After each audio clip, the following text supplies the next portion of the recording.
Alors bonjour à tous, on se retrouve aujourd'hui dans le troisième épisode des Outsiders, animé toujours par Alex, Lohan et moi-même.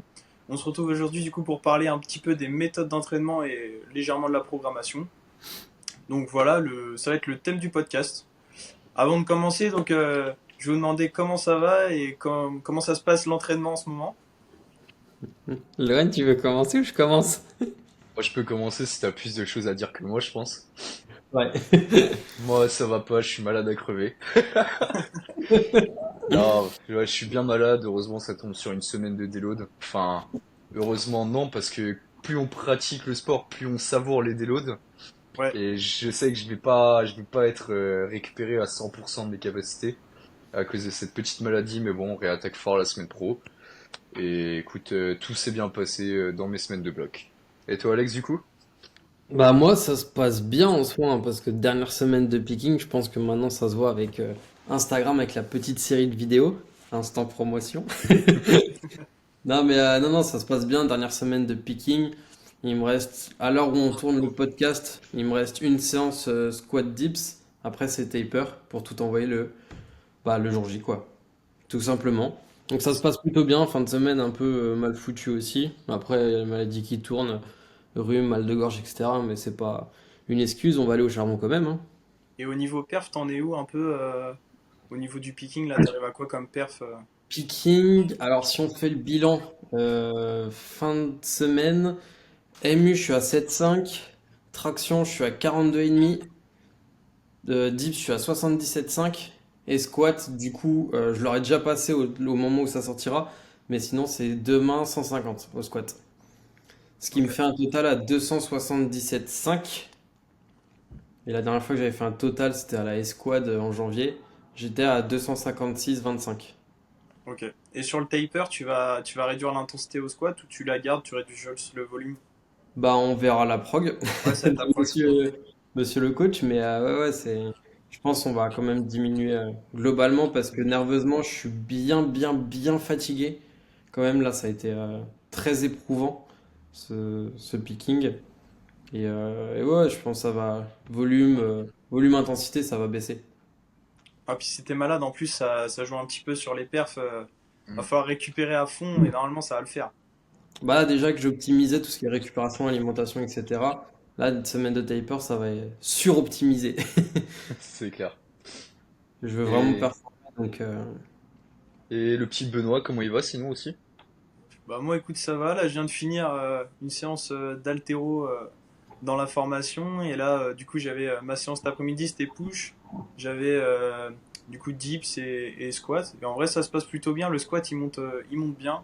Là, j'avais un 3x3 à 150 en vrai qui est monté vraiment facile. Donc les 200 là pour la fin de l'année, je les sens bien, ouais. Au squat. Ouais, ouais, ça va voler, je pense. Putain. J'ai plus Et qu'à qu'est-ce que acheter je voulais dire? le protège-dents et je vais être nickel. Si vous avez pas vu le réel, petit instant pub, ça se trouve sur mon Instagram, c'est RFSL. Et malade, pas le nord, hein. non, en vrai, t'as vraiment vu la différence avec le protège-dents ou pas du Non, tout? non, je vais en acheter un. Parce que je pense Ah, qu'en tu pars vrai, en acheter un. c'est vrai que j'ai fait attention à ça. Et en vrai, je serre vachement les dents Hmm. sur les dernières reps au squat. Et je pense que ça peut être intéressant de l'utiliser. Peut-être pas tout le temps, mais je vais voir. Je vais faire un petit test. Bah, tu vois, moi qui l'ai Ouais. essayé début de semaine sur du volume, sur un 5x5, je trouve personnellement, bah déjà, ça me permet de mieux contrôler la mâchoire, le cou, etc. Et je trouve que j'ai un meilleur contrôle du flux d'air pour mon dressing. Donc je trouve ça plutôt avantageux. Je vais le tester demain. On verra ce que ça donne sur une top single avec du lourd, mais Ouais, Est-ce tu que me tu l'as diras ça. testé sur du dips aussi? non.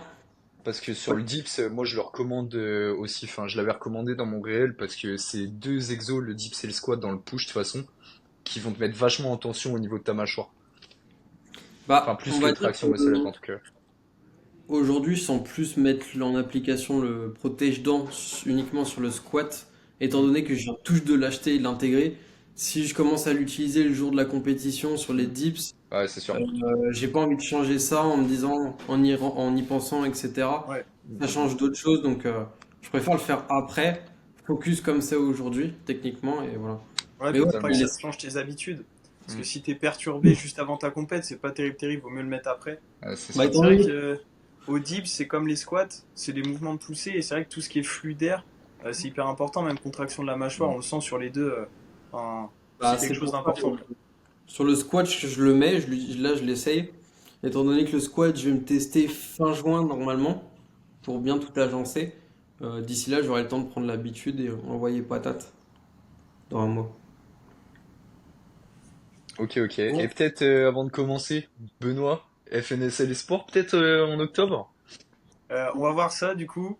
Hmm. Si le squat il monte bien, en vrai, il y a moyen. Parce que c'est vraiment mon objectif de cette année, vraiment les 200 squats. Après, j'ai d'autres objectifs à côté, notamment sur les muscle-ups. Du coup, j'avais un muscle-up à 20 kilos, là j'aimerais bien arriver à 25. Sur les tractions, je vise toujours les 80. Et sur le dips, ouais, autour des 110, c'est vraiment mes objectifs. Après, du coup, avec cette année, la formation du coup BPGEP, ça m'a un peu ralenti dans ma lancée.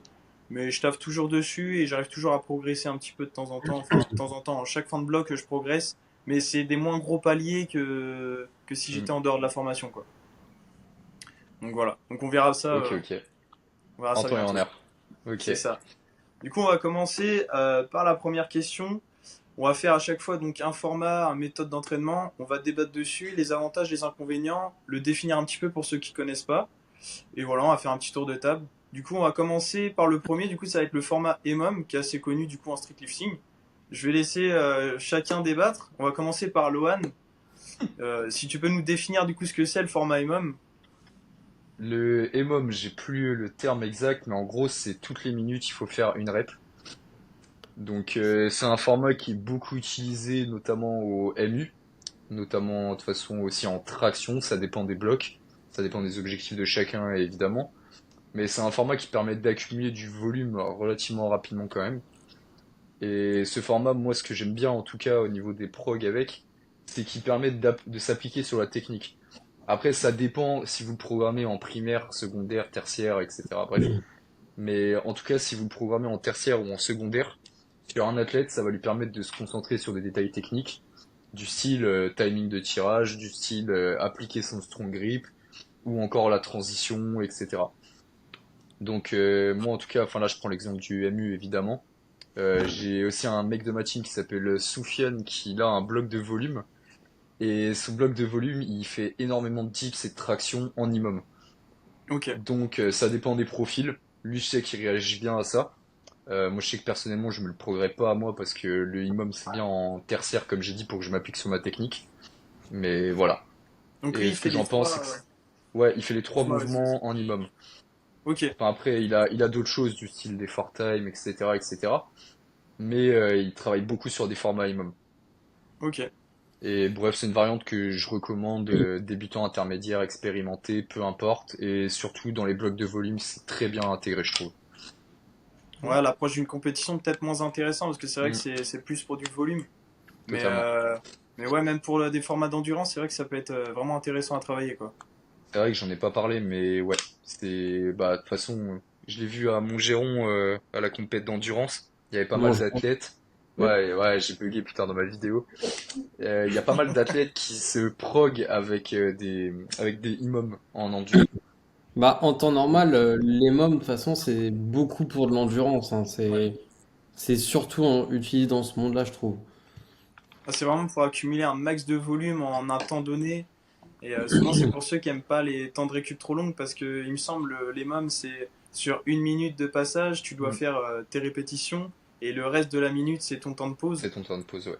Bah, Euh, en fait, EMOM, ça veut dire every minute on minute. Donc c'est exactement la il est différence. chaud en anglais. Ouais, j'avais plus J'ai le terme regardé en exact, moi. vidéo. Et toi, Alex, tu l'as testé un peu? Est-ce que tu as testé ce format ou non, pas Bah, trop? en fait, moi, je trouve les mômes, c'est une très bonne méthode qui peut être utile en fonction du besoin. Ok. Dans le sens, moi, je vais prendre mon cas pour donner un exemple. J'ai personnellement du mal à accumuler du volume sur du x2, x3, x4, x5 au muscle up. Du coup, ce qu'on s'est dit, c'est que au lieu d'échecs sur ce type de format, on va mettre de l'EMOM, ce qui va me permettre d'accumuler plus de volume de manière plus simple pour assurer la réussite de l'exercice. Et franchement, ça marche. Après, ça fait un ou deux blocs que je le fais et je vois tout de suite la différence, hein. Après, ce que je trouve bien aussi avec les mômes, c'est notamment surtout pour les phases débutants intermédiaires. Alors ça peut être très bien appliqué aussi pour les avancés, mais le fait de faire ça sur des débutants ou intermédiaires, tu as un côté de répétabilité, comme disait un peu Lohan. En fait, ta technique, tu vas la faire, la faire, la faire, la faire, la faire. Et je trouve, c'est pareil pour tous les mouvements, mais surtout le muscle up, c'est, étant donné que c'est aussi très technique et tu procs différemment, tu fais un minimum de 10 minutes, bah tu vas l'avoir répété 10 fois en single ou en doublé ou en triplé, peu importe, en fonction de la personne, et tu vas incorporer la technique, mais de fou malade. Ouais, c'est vrai. Après, il faut faire attention aux dégradations techniques parce que c'est vrai que comme tu as des temps de repos assez courts, Mm. tu peux avoir une dégradation assez rapide. Donc si tu le fais sur un débutant vraiment très débutant qui est sur de l'apprentissage, je pense que ça peut être compliqué. C'est plutôt débutant mais qui a déjà appris le mouvement, c'est ça? Bah, oui et non, dans le sens où tu peux délester avec un élastique. Mm. Après, un EMOM, c'est pas forcément 10-15 minutes. Un Ouais, EMOM, ça peut être 3 minutes en soi, hein, oui, c'est c'est... ça. Pardon. Ouais, y a pas de temps donné en soi. Tu peux faire 2 minutes, comment faire 15. Après, c'est Ouais, 15, mais ça deux commence à être un minutes, peu ouais. long. 15 minutes, c'est un peu long, 2 minutes, c'est vraiment court. Ouais, Ouais, c'est ouais, faut un sûr. juste milieu, quoi. Si on part de la Exactement. définition, tu peux le faire à partir de 2-3 minutes jusqu'à X minutes. T'as des athlètes qui vont te faire des EMOM de 10 tractions sur 10-15 minutes ou des trucs comme ça pour vraiment taper dans l'endurance. Mm. Bah, Après, une fois, on revient toujours à la même chose, c'est voir le besoin de l'athlète, l'objectif recherché et programmer d'une certaine façon autour de tous ces points-là. c'est ça, c'est l'adaptation par rapport à la visualisation de l'athlète, comment lui il voit sa programmation, qu'est-ce qu'il aime faire, et surtout en fonction de son besoin, quoi. Mm. C'est ça. On va Mais parler du coup à part, recommandé. je sais pas si tu avais un truc à dire encore sur le EMOM, Non, pas spécialement, mais je le recommande, c'est une bonne méthode. à tester, pour Et ceux Ah, qui toi, connaissent Benoît? pas. De quoi? Et toi, Benoît, je disais? Moi j'ai testé du coup le EMOM, c'était avant que je commence le street lifting, j'en faisais pas mal sur plus du format d'endurance, sur les tractions, dips, muscle up. Moi je mélangeais les trois mais dans un EMOM. Je faisais un circuit type tu fais un muscle up, un peu à la Flomarec. Tu fais un muscle up, 5 tractions, 5 dips, hein, j'ai ça au Ok, pif, ouais. mais un truc du style. À la fin de la minute, tu récupères et tu repars. Ça Ok, crame ouais. bien, ouais. Franchement, puis niveau Là, je veux bien volume, te croire. t'arrives à accumuler vraiment beaucoup de volume en peu de temps, donc ça c'est vraiment top. ouais. Du coup, on va parler du deuxième format, celui que la plupart connaissent, le top set, back out set. Euh, on va commencer par toi, Alex, du coup. Je pense que tu l'as aussi dans ta prog, donc tu vas pouvoir nous en parler. Je pense on l'a tous, hein, à un moment donné ou non. Euh, Top 7, back of set, pour réexpliquer rapidement, top 7, c'est on a une ou deux séries avec une charge beaucoup plus lourde, et un back of set, ça va être des séries un petit peu plus longues avec une charge plus légère pour gérer ainsi l'intensité, on va dire, de l'exercice. Après, je trouve que c'est une méthode de travail qui est importante à intégrer au bon moment. C'est-à-dire que sur un bloc de volume, tu peux l'intégrer en fonction de l'athlète. Enfin, c'est pas obligé. Tu peux très bien avoir des formats sur du 4x6, du 5x3 ou des choses comme ça sur un bloc de construction de volume. Après, arriver en préparation de compétition, etc., je trouve ça limite indispensable d'avoir des top 7, top single. Top single, c'est vraiment une rep pour justement préparer le corps, le nerveux et les charges à l'effort pour le jour de l'échéance, principalement.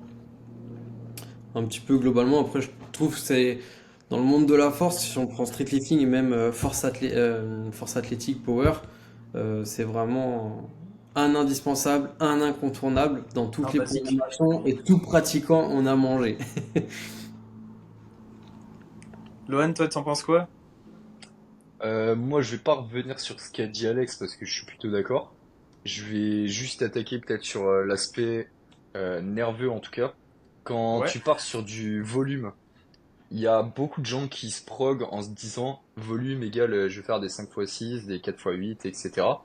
Sans top single, sans top set, etc. Et il y a des athlètes à qui ça convient très bien parce qu'une fois qu'ils vont rebasculer sur un bloc développement de la force et qui vont avoir des top singles, des top sets, etc., etc., leur système nerveux il va réussir à s'adapter genre tout de suite à la charge.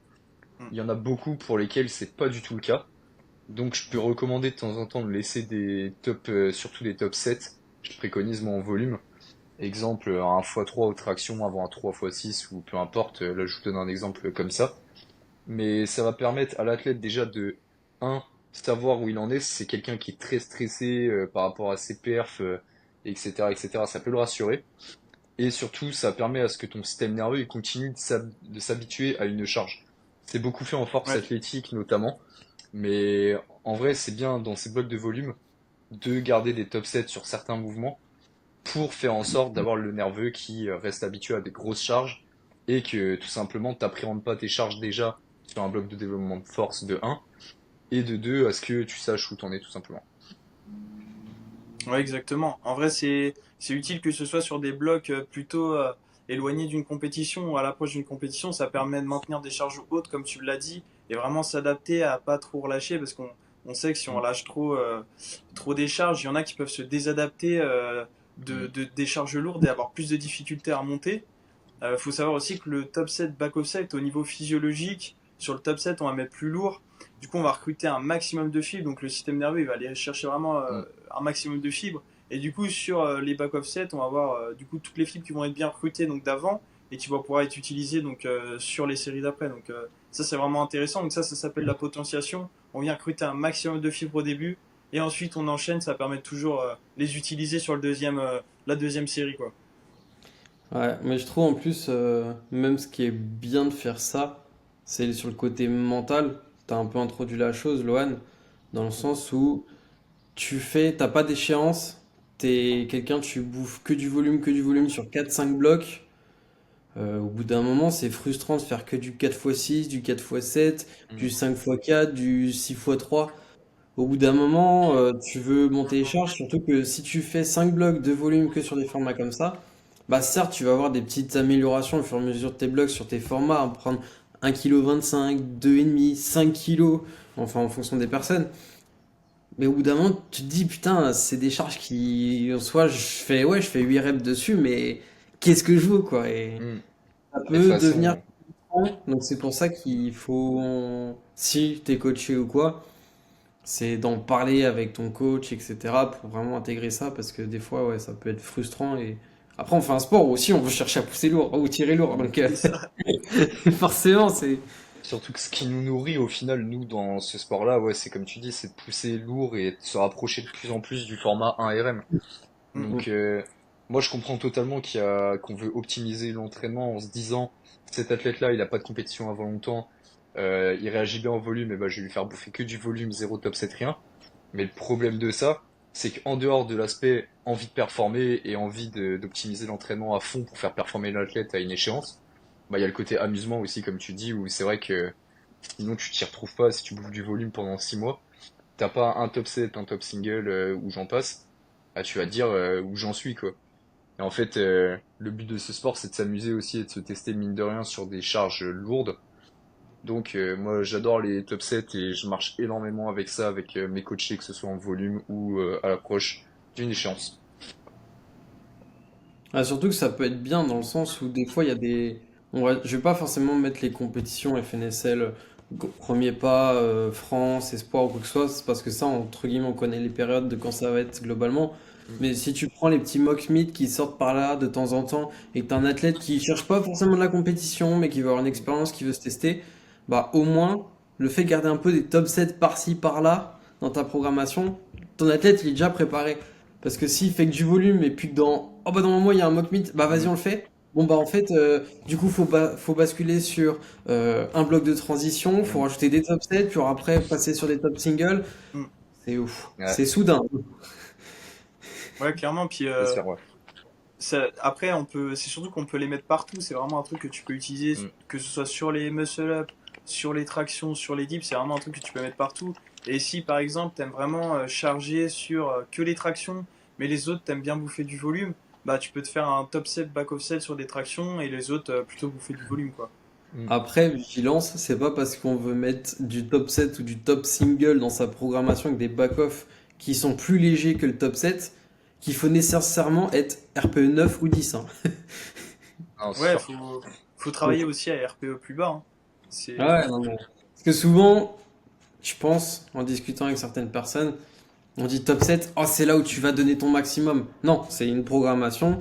Tu as une charge plus importante que tes back-off, Mm. mais il y a une programmation qui est intelligente en faisant une surcharge progressive, en ajoutant du poids intelligemment pour chercher la progression à long terme. Petit moment publicité à la vidéo de Lohan. Le street lifting, c'est un C'est un marathon. marathon et pas un sprint. De toute façon, ça c'est de la périodisation à balle, hein, mais Ouais, on sait Exactement. que si tu veux dépasser ton seuil d'adaptation, enfin si tu veux le rehausser, t'es obligé d'augmenter de manière linéaire tes stimulus d'entraînement. Et si d'un coup tes stimulus d'entraînement tu les mets beaucoup trop, enfin de manière beaucoup trop élevée, que ce soit l'intensité, les charges, etc., tu tiendras pas ça sur des semaines et des semaines de préparation, surtout si c'est à t'arriveras ta pas à semaine 1 de récupérer. ton bloc. Et ouais, tout simplement, tu récupéreras pas comme tu dis Alex. Benoît, désolé, je suis fatigué à cause de la maladie. Désolé les auditeurs. Mais ouais, comme tu dis, t'arriveras pas à récupérer, et la récupération, c'est ce qui fait que ton seuil d'adaptation, il va faire que de monter, monter. Donc voilà. Et vaut Exactement. mieux partir en deload en finissant son bloc à du RPE 8, 8,5 qu'être toujours RPE 10 sur une fin de bloc, hein. Surtout sur du volume. Ouais, j'avais fait un post sur ça. Petit instant pub. Sur l'Insta Faudrait de qu'on mette une Benoît, sonnette. dring, dring, Et, je vais en acheter une à force. Un j'avais jingle. mis. Est-ce que c'est intéressant de s'entraîner à l'échec? Alors sur quelques mouvements ça peut l'être, mais dans la plupart des cas c'est pas intéressant parce que au niveau ratio stimulus Mm, fatigue, en fait t'as tellement une fatigue importante et un mm, stimulus qui est mm, aussi important, c'est moins important que travailler à RPE 8-9 où tu vas avoir un ratio de stimulus qui va être là mm. et un ratio de fatigue qui va être un petit peu au-dessus. Donc en soi, tu auras un peu moins de stimulus, mais au final, le fatigue, tu en auras un peu moins aussi. Donc ce sera peut-être plus facile à digérer que d'aller vraiment à l'échec tout le temps, quoi. Après, Encore une comme tu fois, dis, ça dépend des mouvements de toute façon. C'est ça. Enfin, le squat et le dip, je suis pas sûr que s'entraîner à l'échec ce soit le plus bénéfique du monde pour ton système nerveux pour qu'il récupère. Par contre, tu Ouais. prends une traction. Traction, après ça dépend des profils, mais une traction, généralement, ton nerveux il s'en remet bien en échec aux tractions. Après, il y a aussi plus tu as de groupes musculaires qui rentrent en jeu dans Mm. l'exercice, plus tu vas avoir de difficultés à récupérer. Sur un Ouais. squat, on sait que c'est l'exercice, je dirais, qui est le plus complet où tu travailles vraiment un nombre de groupes musculaires qui est hyper important. Sur des tractions, tu en travailles aussi énormément, mais un petit peu moins que sur le squat. Donc tu sais que niveau nerveux, tu vas récupérer un peu mieux. Ah, totalement. mm, ouais. On va Pour pouvoir conclure, passer on à fait la... que le top 7, back of 7, Super. intégré intelligemment, mais intégré. C'est ça. C'est un Faut le oui. faire avec intelligence et progressivité. Exactement. De toute façon, dans tous les cas, hein, si on fait une parenthèse, peu importe la méthode abordée, la méthode de programmation, les variantes ou autres qui existent, tout doit être fait pour une raison et intelligemment. Mm. C'est ça. Alors du coup, le prochain format, ça va être le statodynamique. Donc, je sais pas si on a un qui veut commencer. Allez, bah Ou Benoît, au pire. je le fais. Allez, Ouais. bam. Retour de la médaille. Ouais, vraiment. Du coup, le statodynamique, donc c'est un format, c'est une méthode d'entraînement qui va être basée du coup sur un temps de pause avec une phase ensuite dynamique. Donc, ça peut être vraiment sur plein d'exercices. Par exemple, sur le dips, ça peut être le dips posé. On a une phase de pause en bas du mouvement et une phase dynamique à la remontée. Donc, on est assez explosif. Voilà. Donc après, est-ce que c'est intéressant de l'utiliser partout? Est-ce que faut l'utiliser tout le temps? Ça c'est, j'ai envie de dire, ça dépend des athlètes, ça dépend de qui. C'est pas mal, moi je dirais, pour débloquer des phases de blocage justement. Exemple sur les dips, j'arrive pas à remonter, je suis en bas. Sur du développé couché, si je fais un parallèle, j'arrive pas à passer. On sait qu'il y a une phase de blocage sur la remontée Mm. du développé couché. On peut travailler ça. Même chose sur les tractions, la phase du mouvement, le passage du menton. Donc ça peut être intéressant. Je sais pas ce que vous en pensez, mais Pour moi, le statodynamique, c'était une double pause. C'est-à-dire, alors oui, exactement. Pas Alors t'as forcément, le mais oui. un temps et le 2 temps. Mm. pour moi, je le voyais comme ça, le statodynamique, avec Et deux. Et je trouve, moi, je l'ai pas pratiqué, je l'ai pas exercé, je l'ai pas essayé, mais je trouve que le statodynamique, moi, comment je le perçois, c'est à intégrer spécifiquement si par exemple la variante posée n'est pas assez efficace. C'est-à-dire qu'un mec qui perd une grosse part de tension au bas de son dips, on va lui foutre du posé. Si ça l'aide pas, ou alors qu'il a du mal à remonter au milieu du mouvement, bah, le statodynamique avec la double pause, ça pourrait être intéressant. Ouais. Alors je l'ai pas précisé avant, mais du coup, statodynamique, il y a le statodynamique un temps où tu fais du coup une pause, et tu as le statodynamique deux temps où là tu vas faire deux pauses. Et t'as le statodynamique 3 temps aussi. Je sais pas si vous suivez Dawei sur les réseaux. Non, Non? du tout. Dawei, c'est un mec, je vois, enfin, je suis deux, trois de ses athlètes sur Insta. Il fait du statodynamique 3 temps sur les tractions. Donc, genre, le mec va se Ok. stopper là, là et là. Voilà. Il est Oh, costaud. t'as du 4 qui... Hop, hop, hop, hop, hop, hop. 4 temps, tu finis au-dessus de la barre comme ça sur ton chin-up. Non, mais ouais, Le j'ai vu ça après. seul, c'est- De ce que je sais, c'est pour développer l'explosivité. Enfin, c'est ce qu'il disait, il me semble. Après, à Ouais, vérifier parce que je me rappelle plus exactement, mais voilà. ouais, le statodynamique, du coup, c'est une méthode de progression en force, mais c'est vrai que tu développes pas mal ton explosivité et surtout tu Mm. débloques tes points de blocage. Mm. Donc c'est vraiment une méthode qui est hyper intéressante à utiliser et que ce soit en powerlifting ou en streetlifting, enfin elle est souvent utilisée en soi. C'est vrai que c'est pas, on l'entend pas comme ça, mais du dips posé en soi c'est du méthode statodynamique avec du un temps. C'est du statodynamique un temps. Mais ouais, il y en a plein qui l'utilisent sans savoir qu'on l'utilise. Donc voilà, voilà.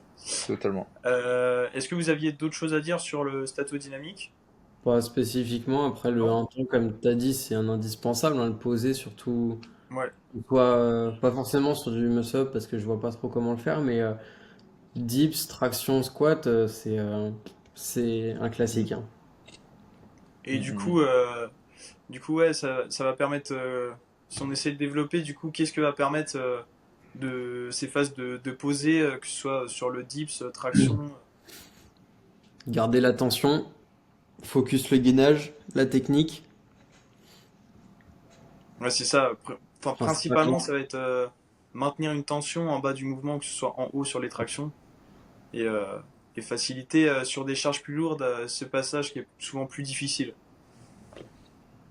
Et je Du reviens coup, peut-être pour le à ça, prochain, mais je vois juste avant, je reviens à ça parce ouais, que vas-y. on m'en a prog aussi du statodynamique, surtout aux tractions. En fait, c'est pour les profils qui sont explosifs surtout et qui ne gèrent pas une partie de leur mouvement par conséquent. Exemple, les tractions, ceux comme moi qui tirent fort au début et qui s'envolent grâce à leur explosivité mais qui n'ont pas un tirage tout le long du mouvement. Le Ouais. statodynamique, le fait de prendre la pause, exemple un mouvement, le moment où tu tires le moins dans ta traction alors que c'est le moment où il faut que tu tires le plus en temps normal, ça peut Mhm. aider aussi à renforcer ce point faible. Donc si vous avez des profils explosifs type au squat vous prenez le rebond, ça peut être intéressant le deux temps comme disait Alex, parce que un temps du coup pour éviter de prendre le rebond, un autre temps là où normalement t'as ton rebond, et ce qui fait où t'arrives avec ton rebond du coup, et ce qui fait que tu vas renforcer ta partie tout simplement. La Enfin, partie basse, ouais. la partie la plus difficile ouais, pour toi dans le Ouais. mouvement. Donc, ouais, voilà, tout simplement une petite précision. Ouais, non, c'est hyper intéressant ce que tu Mm. dis en vrai. C'est vrai que souvent, il y en a. Moi, je sais que je suis comme toi, Lohan. J'ai tendance à tirer assez explosif, mais sur des Mm. charges plus lourdes, je vais avoir du mal à tirer longtemps. Et Mm, c'est vrai que mm, ça mm. peut vachement aider ça pour débloquer. Bah, je trouve surtout que faire du stato en 2 temps, le deuxième temps, généralement, va être celui où le moment où les gens grindent le plus. Mm. Dips, Mm. bah, c'est la phase où tu es Mm. à la moitié de ta poussée. Mm, Traction, c'est à mm. la moitié de ton tirage. Ouais. Ton squat, c'est à la moitié de ta poussée. Donc, mais comme Ouais, je disais, pour moi, c'est tu fais du stato en 1 temps. Et si ton athlète, ça arrive pas assez, tu lui mets du 2 temps et mm, mm. faut vraiment pousser le truc à fond, quoi. Totalement. Sur les profils, en fonction des difficultés à grind de chacun sur une partie du mouvement, ça peut être intéressant. Après, généralement, c'est, comme tu dis, pour conclure le mouvement. Ensuite, on va enchaîner du coup sur les top singles.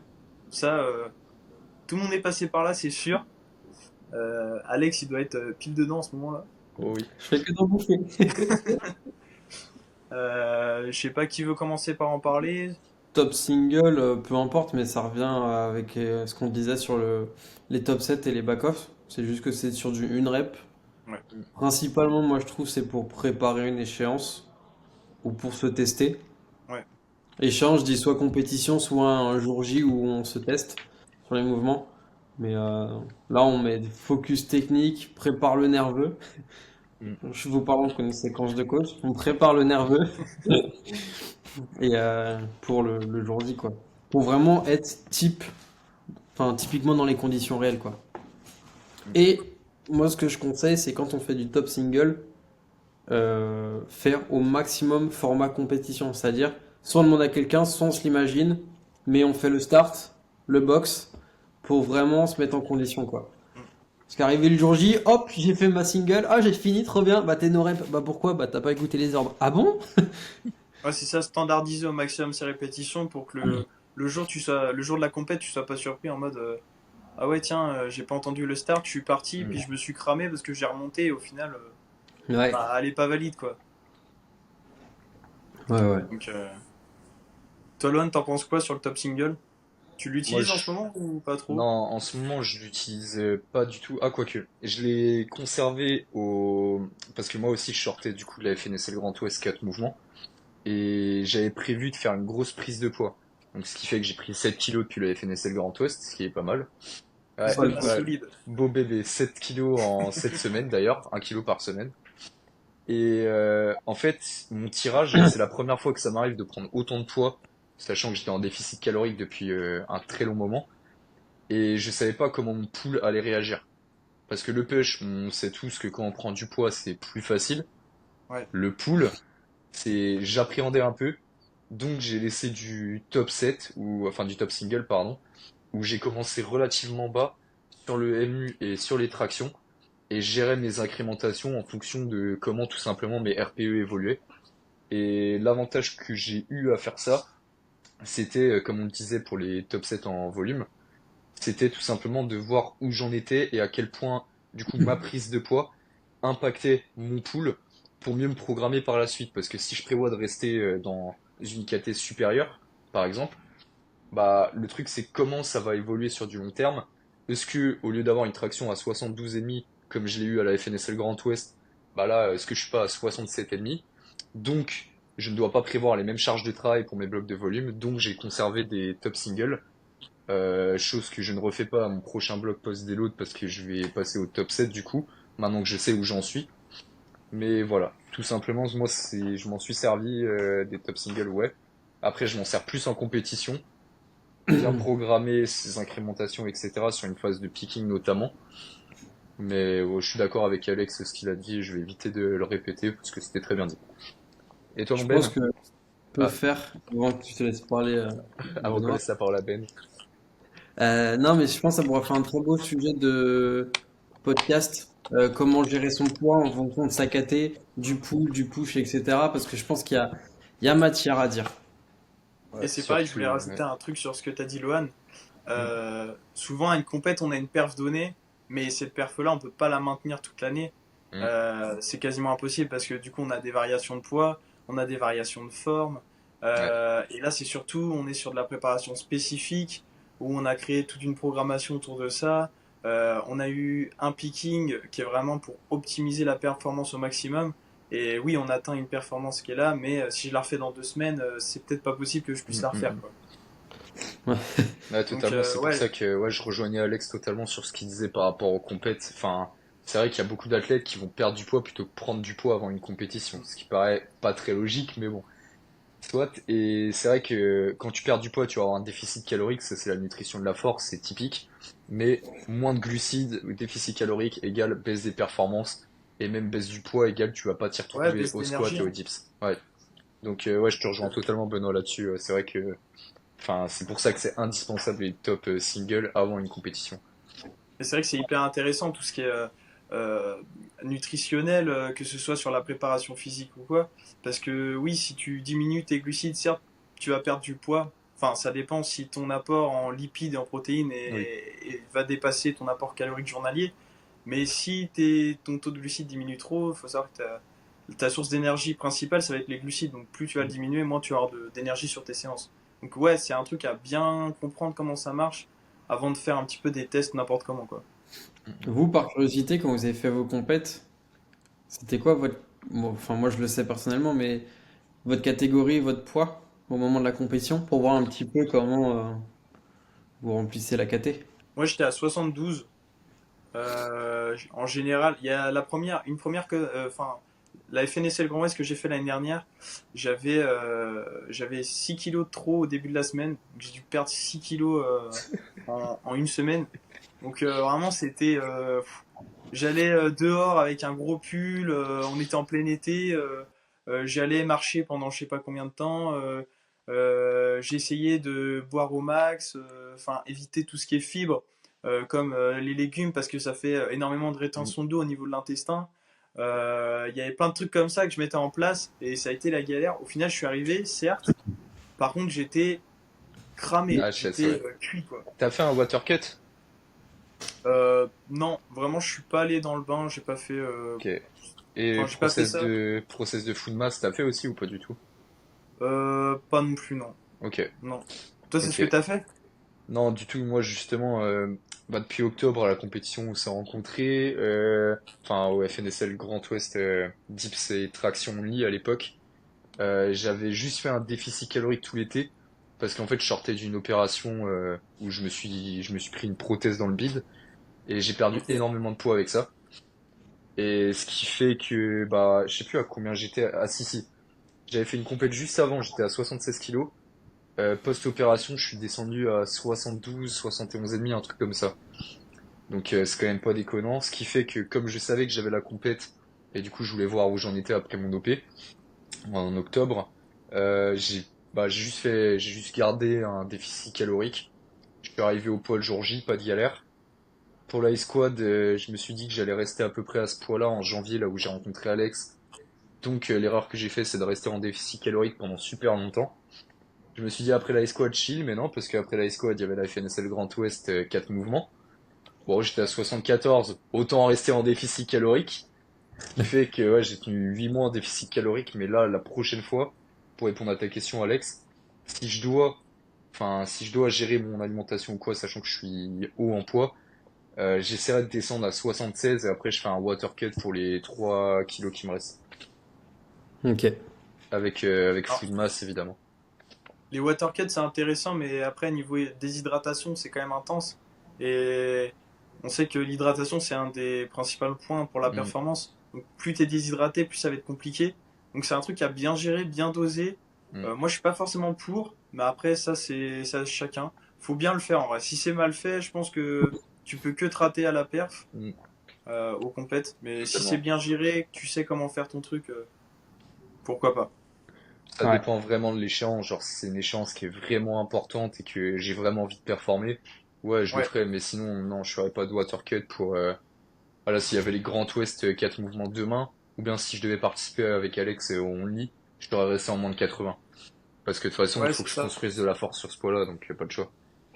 Bah, ça, c'est un sujet, on pourrait parler Mm, longtemps. Mais souvent, l'erreur des mm, débutants, c'est de se dire, je vais me mettre en KTE. Je prends un exemple, je sais pas, un mm. homme qui fait, allez, 80 kilos et qui se dit, ah bah ouais, mais moi, je serais plus performant en moins de 73, donc je vais me mettre en moins de 73, je vais perdre du poids. Mm. Bah Type- ouais, mais déjà, il a un niveau débutant, donc est-ce que c'est vraiment utile? Parce qu'il Ouais. sait qu'il fera pas podium dans les deux cas. Euh, Niveau enfin performance, il va faire que perdre du coup vu que il va être cramé. Niveau psychologique et mental, ça va être compliqué aussi. C'est comme si moi demain je disais pour les Only de la Grand Ouest, je participe en moins de 66. Là, faudrait que je fasse, faudrait que je descende. Ah, c'est C'est compliqué pas en la plus, peine, hein. hein. Ah, Perdre du poids rapidement, franchement, c'est pas le top top, hein. Mm, mm. Parce qu'il faut Bah, t'as savoir du que tu mal à perds t'en pas que remettre. du. Ouais, puis tu perds pas. Tu perds une partie de la flotte, mais si par exemple tu fais un déficit trop important, tu vas perdre quand même de la masse musculaire. Mm. Donc voilà. Comme je le de toute dis, façon, faut que Ouais, c'est un water cut sujet long vraiment pour les grosses et échéances. passionnant. Ouais. Ouais. Peut-être nutrition de la force, comme le nom du livre pour le prochain podcast. C'est ça. Du coup, on a juste un dernier format à voir. Il en existe plein d'autres, mais on a pris un peu les plus généraux, ceux qu'on utilise le plus souvent et ceux Mm, que la plupart connaissent. Du coup, on va parler un peu de la tempo. Donc la tempo excentrique et concentrique. Du mm. coup, je sais pas qui veut commencer en premier. C'est vrai que c'est un sujet qui est un petit peu plus long que les autres, je pense. Désigne un Benoît parce que Allez, bah Lohan, c'est allez bah parti. super. J'ai fait Euh, au pif, hein. ouais bah j'aurais pas dû parler en fait. Tempo, donc le tempo c'est quoi? Le tempo c'est-à-dire qu'on va retenir, enfin du moins ralentir une des phases. C'est-à-dire que un tempo ça se décompose de trois chiffres. Vous allez avoir par exemple x, x, x. Donc le premier x entre guillemets ça va être la descente, la phase excentrique. Le deuxième X, ça va être la phase isométrique. Du coup, en bas de ton mouvement, généralement, la pose en bas pour le squat et pour le dips, bah, par exemple, l'amplitude. Bref, et la phase concentrique, donc la phase de poussée. Alors, le tempo excentrique, c'est bien pour les profils qui ont du mal à freiner la descente et maintenir une protraction scapulaire durant notamment la descente du mouvement. C'est une variante que ouais, je peux recommander surtout pour ces gens-là. Une pause en bas, ça va te permettre, bah, comme les dips poses tout simplement, de connaître ton amplitude et de garder la tension en bas du mouvement. Et généralement, ceux qui font du tempo, par exemple 3-1-0 ou 4-1-0, c'est ceux qui vont vouloir faire gaffe à leur phase excentrique. Si vous programmez du tempo concentrique à l'inverse, on a plus tendance à retrouver soit des 0, soit des 1 en phase excentrique, pardon, un petit 1 ou un 2, peu importe, en phase isométrique, et généralement ça va être un 3 ou un 4 en phase concentrique, qui va vous permettre d'éviter de perdre de la stabilité pendant votre phase de montée, ça va vous permettre de maintenir bien votre gainage comme il faut, donc ça a plusieurs avantages le tempo, là j'ai pris l'exemple du tips notamment, mais ça va dépendre, ouais, ça va dépendre des gens tout simplement. Est-ce que ça vaut le coup parce que, je sais pas, votre squat il part en vrille totale quand vous faites une remontée, ou vous n'arrivez pas à conserver votre bracing sur la montée. Pour le tempo sur les tractions, c'est très très rare, mais on en voit. Ça va dépendre de vous aussi. Enfin, le tempo, c'est un très bon outil, notamment pour les débutants, je trouve, pour apprendre à connaître le mouvement. Je le mets au même niveau que la pause, et après, si vous êtes débutant et que vous cherchez enfin, la variante, soit la pause, soit le tempo, ça dépend de votre profil. Mais voilà, Ouais, là, après, j'ai pas mal parlé, j'ai fait le tour, ouais, je vous laisse, les gars. Qu'est-ce que tu veux rajouter de plus? Il a tellement bien expliqué. c'est bien expliqué, franchement, t'as bien détaillé de A à Z. Je peux C'est pour ça que pas c'était long. forcément, je peux pas forcément rajouter, mais plus dans la continuité, c'est que le tempo, il y a 10 000 possibilités et elle va être mise en place en fonction du besoin, principalement. Ouais. Mais je trouve, par exemple, je crois que tu l'as dit, Lohan, mais typiquement des gens qui s'écrasent sur leur dips ou leur squat, chose qu'il ne faut absolument pas, bah, du tempo en excentrique et en isométrie, c'est le top du top, hein. Ouais, totalement. Et aujourd'hui, demain, t'es débutant, tu veux t'auto-coacher, enfin tu veux commencer tout seul, Mm. et tu vois qu'en fait sur ton dips, t'arrives en bas, tu t'écrases, et du coup tu te dis putain, quand je veux repartir sur ma concentrique, je comprends pas, mais ça veut pas monter ou c'est compliqué. Bah en fait, je sais plus qui disait ça, je crois, c'est Marco qui disait ça. C'est faut le voir comme un élastique sur le dips et le squat. C'est-à-dire qu'un élastique, quand tu le tires, c'est ta phase excentrique. Tu le tends, tu le tends, tu le tends, tu le tends. Et ta phase concentrique, quand tu vas le relâcher, ça va exploser. Mm. Le dips et le squat, c'est la même chose. Tu contrôles bien ton excentrique, ta concentrique, elle va monter. Ouais, puis après, quand on retrouve souvent, on a plus souvent un travail sur l'excentrique, que ce soit chez les débutants ou chez les expérimentés. On a plus souvent une perte de tension, donc on va travailler plutôt sur l'excentrique. C'est vrai que le concentrique est un peu moins utilisé, le tempo concentrique. Ça peut être intéressant pour tout ce qui est pousser vraiment longtemps ou tirer vraiment longtemps. Pour des personnes qui ont du mal, comme on disait, nous par exemple pour les tractions, on a du mal à tirer longtemps. Mm, mm, C'est mm. un truc qui est intéressant à faire, quoi. Je trouve même le concentrique, ça peut être surtout bien mettre en tempo pour les gens qui effectuent leur concentrique en deux phases. Typiquement les Ouais. tractions montées, qui font une petite pause et qui repartent derrière. Bah, le concentrique, ça va permettre aussi que ce soit fluide et qu'il n'y ait pas de pause, même pour le dips ou le squat. Ouais, Totalement, exactement. totalement. Et je vais peut-être rajouter un truc sur ça, vu que j'ai l'impression d'être l'expert en tempo là aujourd'hui. Non, mais c'est vrai que c'est une variante moi que j'ai beaucoup prog, que ce soit pour moi ou pour des athlètes, parce que en fait le problème, bah j'ai eu la chance sur mes athlètes du coup qu'ils aient le même profil que moi, c'est-à-dire s'écraser totalement sur la descente. Je sais pas si c'est une chance, mais bon, on va considérer ça comme ça. Non, mais en vrai, Le truc, c'est que ça augmente vachement plus le risque de blessure de perdre la tension en bas du mouvement. Je Mm. rajouterais que moi, c'est comme ça que je me suis blessé à la escouade. Alex, je pense que tu t'en souviens quand je suis sorti de mon dips et que je fais putain, j'ai mal au pec. Bah ouais, mais Il est mine venu, de rien. il m'a dit, putain, Alex, j'ai entendu claque, je comprends pas. Ouais, ouais. En fait, mon pec, il a claqué à cause de ça parce que je suis descendu, mais j'ai pris le rebond et je suis descendu trop bas, ce qui fait que mon petit pectoral, il a complètement lâché. Et en fait, ne pas maîtriser la phase excentrique au dips, un peu moins au squat, mais en tout cas au dips, c'est ce qui va vous causer le plus de blessures facilement. Donc, par contre, pour un bon tempo, maîtrisez bien la descente, c'est-à-dire que la descente en 3 secondes, c'est pas je descends 2 secondes au tout début du mouvement, donc genre le temps que les épaules comme ça elles baissent ici, et après je descends une seconde comme ça, boum. C'est je descends 3 secondes sur tout le long du mouvement, surtout que le moment où on a le plus tendance à perdre l'attention, c'est plus on arrive en bas, plus on arrive proche de l'amplitude. Pour la phase isométrique, c'est comme le bench, gardez bien l'attention, c'est-à-dire que c'est pas un tempo, enfin si vous programmez de l'isométrique sur votre tempo, bah, si vous continuez à descendre au moment où c'est la pause, c'est pas du tempo, vous gardez pas l'attention, donc vous enlevez le travail isométrique que vous souhaitez vous appliquer à la base.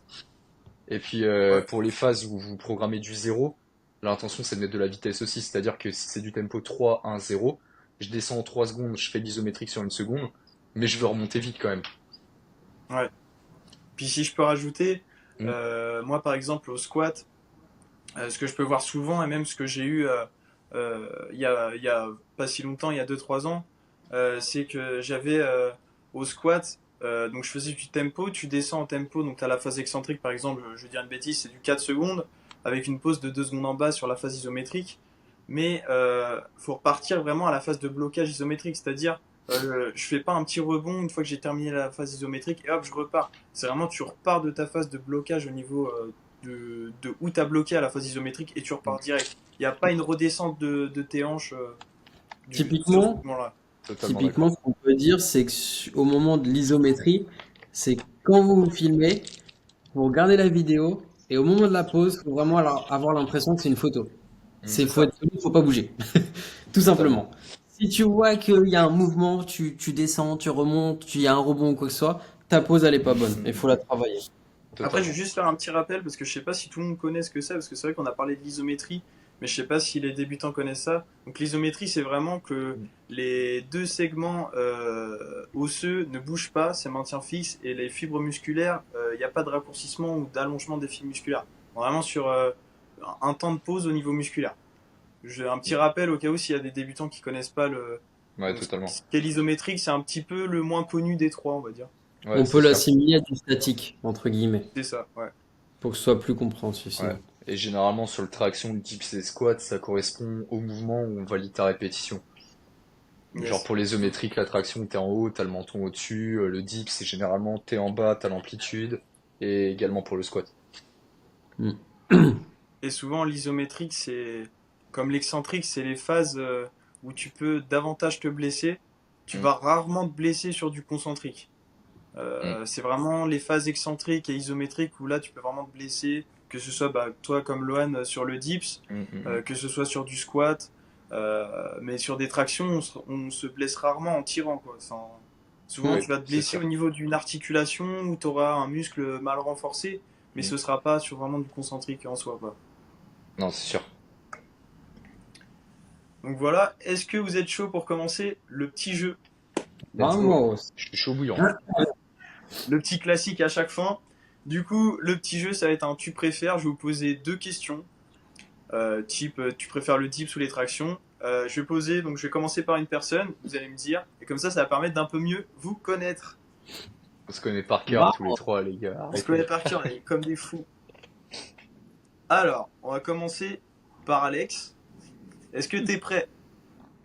Eh, je m'attends à tout avec toi. En vrai, ça va, c'est des questions chill. Vas-y.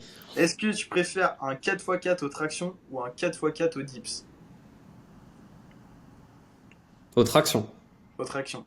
Est-ce que tu préfères un dips posé ou un squat posé? Plus dur là. Dips posé. Dips posé. PR au muscle up ou PR aux tractions? Muscle up. Pull up ou chin up? Là, c'est la question Pull du up. jour, ça. Pull up. High bar ou low bar au squat? Low bar. Traction posée ou MU dip stop? Traction posée. Volume ou intensité? Intensité. Bah, tout le monde Celle-là, je l'ai mis, mais j'étais sûr de la réponse. Bah oui. 4 séances semaine ou 5 séances semaine? Actuellement 4, mais je vais passer à 5. Pull ou push? Spécialiste push. Squat sans chaussures ou squat sans ceinture? Oh la vache, voilà, alors là, on a monté notre- Celle-là, elle est énorme. C'est la dernière, celle-là, je l'ai mis pour la fin. Oh Celle-là, putain. j'adore. Je dirais sans ceinture. Ok. Même sur charge lourde? Ouais, parce que je sens que je me blesserai plus facilement sur mes chevilles et ma mobilité que sur mon gainage et mon bracing. Ouais, t'as un manque de mobilité au niveau cheville un peu? Bah ouais, c'est pour ça que j'ai des chaussures de squat. Après, je la travaille régulièrement. Mais tu vois, par exemple, bon, ça on en parlera plus tard, mais j'ai fait un squat, j'ai essayé les squats avec chaussures plates pour un truc précis. Et j'ai vu ma mobilité, j'ai fait non, non, je mets mes chaussures. Ouais. Donc je préfère sans ceinture. Donc voilà. Du coup, on va se finir du coup sur ce petit jeu et sur cette bonne fin. Donc n'hésitez pas à nous retrouver du coup sur nos Instagram. Donc c'est Raph, Lift Academy Alex et Ben Strange. Voilà, voilà, j'espère que ça vous aura plu. On se retrouve bientôt pour un nouvel épisode. Et voilà, à bientôt.